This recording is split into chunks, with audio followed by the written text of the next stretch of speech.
பெண்களுக்கு பிரெக்னன்சிக்கு அப்புறம் அடிவயிறு வந்து பருத்து போதல், ஒரு தொப்பை மாதிரி வந்து ஏற்படும்.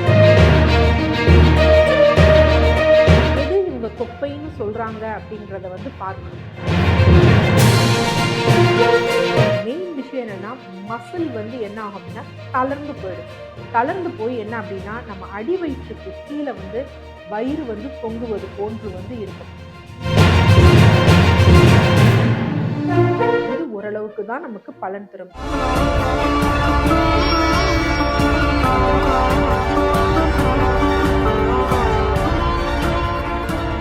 டிசிஹெச் வியூவர்ஸ் அனைவருக்கும் வணக்கம். தொடர்ந்து நமது சேனலுக்கு அளித்து வரும் ஆதரவிற்கு மனமார்ந்த நன்றி. இந்த பதிவில் எதை பற்றி பார்க்க போறோம்னா, பெண்களுக்கு பிரெக்னன்சிக்கு அப்புறம் அடிவயிறு வந்து பருத்து போதல், ஒரு தொப்பை மாதிரி வந்து ஏற்படும்.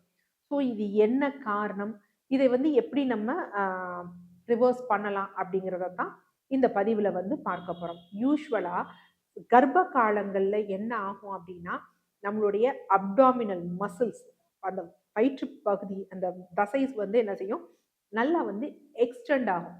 ஸோ எக்ஸ்டெண்ட் ஆகிட்டு திருப்பி வந்து அந்த குழந்தை எக்ஸ்பெல் ஆன பிறகு முதல் விஷயம் என்னன்னா, நிறைய பேருக்கு இந்த யூட்ரஸ் வந்து சுருங்காது, அப்படியே பல்கி யூட்ரஸாக இருக்கும்.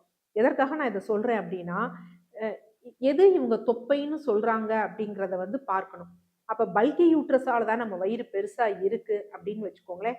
ஸோ அப்போ என்ன பண்ணணும், படுத்துக்கொள்ளணும். படுத்துக்கிட்டு நம்ம கால்களை நீட்டிக்கணும், முட்டை மற்றும் நம்ம தூக்கணும். தூக்கிட்டு இப்படி என்ன பண்ணணும், நம்ம பாதி இப்படி எந்திரிக்க வந்து ட்ரை பண்ணணும். ட்ரை பண்ணுறப்ப அந்த தொப்புள் பகுதியில் மற்றும் மேலே எலும்பி இருந்தது அப்படின்னா அது பல்கி யூட்ரஸால தான் அந்த வயிற்று பகுதி நமக்கு வீக்கமாக தொப்பையாக இருக்கு அப்படின்னு தெரிஞ்சுக்கணும்.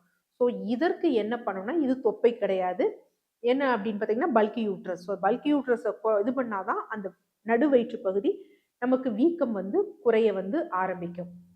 அடுத்து ரெண்டாவது என்ன அப்படின்னா, இந்த கர்ப்ப காலத்துல பயங்கரமா இதாகும். அதுக்கப்புறம் வந்து சுருங்கும் பொழுது அந்த தசைகள், இங்க மெயின் விஷயம் என்னன்னா, மசில் வந்து என்ன ஆகும் அப்படின்னா தளர்ந்து போயிடும். தளர்ந்து போய் என்ன அப்படின்னா, நம்ம அடி வயிற்றுக்கு கீழே வந்து வயிறு வந்து தொங்குவது போன்று வந்து இருக்கும். இது மெல்லியதாக இருக்கக்கூடிய பெண்களுக்கும் இருக்கு, உடல் பருமன் இருக்கக்கூடிய பெண்களுக்கும் இருக்கு. ஸோ இதுக்கு நம்ம என்ன பண்ணணும், இப்போ நார்மலாக மற்றவங்களுக்கு சொல்லக்கூடிய இந்த ஃப்ளாட்டனிங் பண்ணுறது அதெல்லாம் க்ரன்ச்சஸ் பண்ணலாமானா, இது ஓரளவுக்கு தான் நமக்கு பலன் தரும். என்ன காரணம்னா, நம்ம மசில்ஸ் அங்கே வீக் ஆயிடுச்சு. ஸோ சில பேர் இதுக்கு சர்ஜரி பண்ணுவாங்க. இல்லை நம்ம அணியக்கூடிய உள்ளாடைகள் அப்படிங்கிறது அதை கொஞ்சம் ஃபிட்டாக வைக்கிற மாதிரி பண்ணணும். ஸோ இதுதான் வந்து அதற்குரிய தீர்வே தவிர, நம்ம தூங்குனதை வந்து திருப்பி நார்மல் பண்ணிடலாம் அப்படிங்கிறது அது தவறான ஒரு விஷயம். அடுத்து சில பேருக்கு உண்மையிலேயே அங்கே ஃபேட் இருக்கும். என்ன காரணம்னா, அந்த போஸ்ட் டெலிவரி அப்புறம் நம்ம கொஞ்சம் ஒரு செடன்ட்ரி லைஃப் ஸ்டைல் இருக்கிறதுனால அந்த இடுப்பு பகுதிகளில் கொழுப்பு வந்து அதிகம் வந்து படிய ஆரம்பிக்கும். ஸோ அதுக்கு நம்ம என்ன பண்ணணும்னா, ப்ராப்பரான டயட் ஃபாலோ பண்ணணும். இவங்க எடுக்கக்கூடிய டயட் வந்து low corp diet, paleo diet, keto diet. இதை மருத்துவர்களின் ஆலோசனையின் பேர்ல எடுத்தாங்க அப்படின்னா அந்த வயிறு வந்து அந்த தொப்பையாட்டம் இருக்கிறது வந்து குறைய ஆரம்பிக்கும். சிலருக்கு பெருசா இல்லை, கொஞ்சம் மற்றும் லைட்டா இருக்குது அப்படிங்கிறவங்களுக்கு நார்மலாக நம்ம எக்ஸ்டர்னலாக சொல்லக்கூடியது தான். என்ன அப்படின்னு பார்த்தீங்கன்னா, மஞ்சள் வந்து எடுத்துக்கிறோம். ஸோ அதனுடன் என்ன அப்படின்னா கொஞ்சம் ஓமம், அதனுடன் கொஞ்சம் வந்து என்னன்னா பூங்கற்பூரம். ஸோ இதனுடன் சில சூரண வகைகள் வந்திருக்கு, கொட்டச்சுக்காதி சூர்ணம், இந்த மாதிரி இதெல்லாம். ஸோ அதெல்லாம் போட்டு மிக்ஸ் பண்ணிட்டு நம்ம எக்ஸ்டர்னலாக வந்து அப்ளை பண்ணிட்டு வந்தோம்னா, சப்குட்டேனியஸாக சில ஃபேட் டெபாசிட் ஆகிருக்கும் பார்த்தீங்களா, அது குறைவது நமக்கு கண்கூடா தெரியும். இது பெருசா வயிறு தளர்ந்து போகாத பெண்களுக்கு நல்ல வந்து பலன் கொடுக்கக்கூடியதா வந்து இருக்கும். நார்மலாவே வந்து என்ன அப்படின்னா, இயற்கையே நமக்கு ஒரு பெண்களுக்கு ஒரு இது இருக்கும். என்ன அப்படின்னா, குழந்தை பெற்ற பிறகு நம்ம யூட்ரஸ் கொஞ்சம் வீக் ஆயிடும். ஸோ அதுக்கு ஒரு ப்ரொடெக்ஷனா இருக்கணும்னா லைட்டா ஒரு ஃபேட் பேட் வந்து இருக்க தான் செய்யும். ஏன் அப்படின்னா, திருமணத்திற்கு முன்னாடி இருந்தக்கூடிய அந்த ஃபிளாட் ஸ்டமக் ஒரு பொழுதும் குழந்தை பெற்ற பிறகு வந்து வராது. காரணம் வந்து என்னன்னா, அந்த யூட்ரஸ்க்கு ஒரு ப்ரொடெக்ஷனா ஒரு ஃபேட் இருக்கும். அதனால கொஞ்சம் லைட்டா எலும்பி தான் இருக்கும். பட் அதே இது நம்ம முன்னாடி சொன்ன மாதிரி நடு வயிற்றுல அதிகம் இதாயிருக்கு, இங்க இடுப்பு பகுதியில சுற்றளவு அதிகமா இருக்குன்னா அது தொப்பை.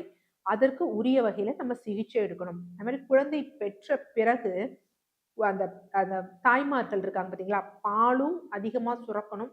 அது மாரி கருப்பை கழிவுகளும் குறையணும், உடம்பும் இளைக்கணும் அப்படின்னா, குழந்தை பெற்ற பிறகு நல்ல புரோட்டீன், நியூட்ரிஷன் இருக்கக்கூடிய உணவுகள எடுக்கணுமே தவிர, அதிக அளவுல குவான்டிட்டி எடுக்கக்கூடாது. அது தேவையில்லாமல் உடல் பருமனை ஏற்படுத்தும்.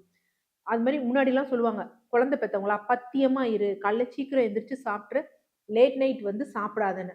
ஆனா இன்னைக்கு என்ன பண்றாங்க, தாய்மார்களும் இரவு நேரம் முழிச்சிருக்குது, குழந்தைய பார்த்துக்கிறேன், நான் நைட்டெல்லாம் முழிச்சிருக்கணும், லேட்டா சாப்பிடுறது, முழிச்சிருக்கிறது, காலையில லேட்டா எழுந்திரிக்கிறதுன்னு ஒரு ஹார்மோனல் இம்பேலன்ஸ் ஏற்படுறதுனால, போஸ்ட்பார்ட்டல் ஒபிசிட்டி அப்படிங்கிறது குழந்தை பெற்ற பெண்களுக்கு இன்னைக்கு அநேக பேருக்கு இருக்கு.